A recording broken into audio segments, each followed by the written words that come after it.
I am told one of the most popular things right now out there on the shelves is this book.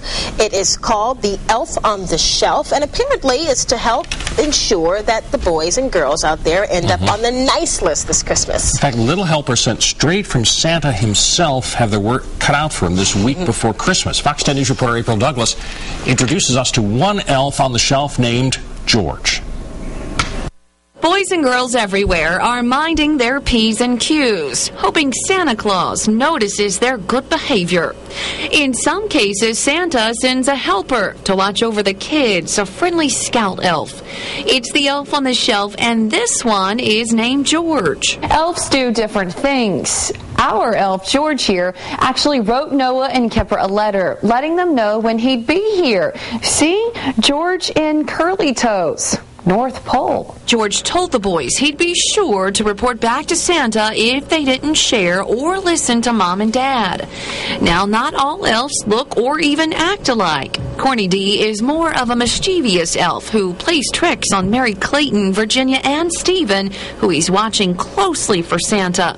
Madeline, Jeffrey, and Christus elf makes himself at home in the candy dish.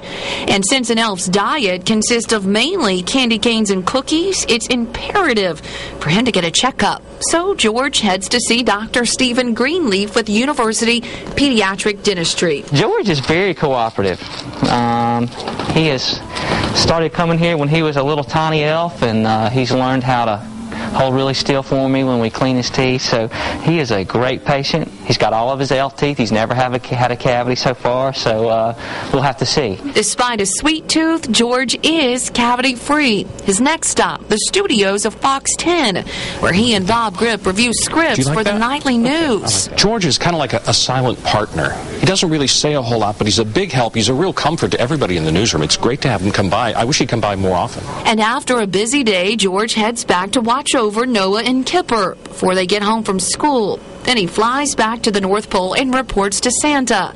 In the morning, you have to find his new hiding spot. Oh, how excited Noah and Kipper will be to find George in the freezer. That crazy elf. In Mobile, April Douglas, Fox 10 News.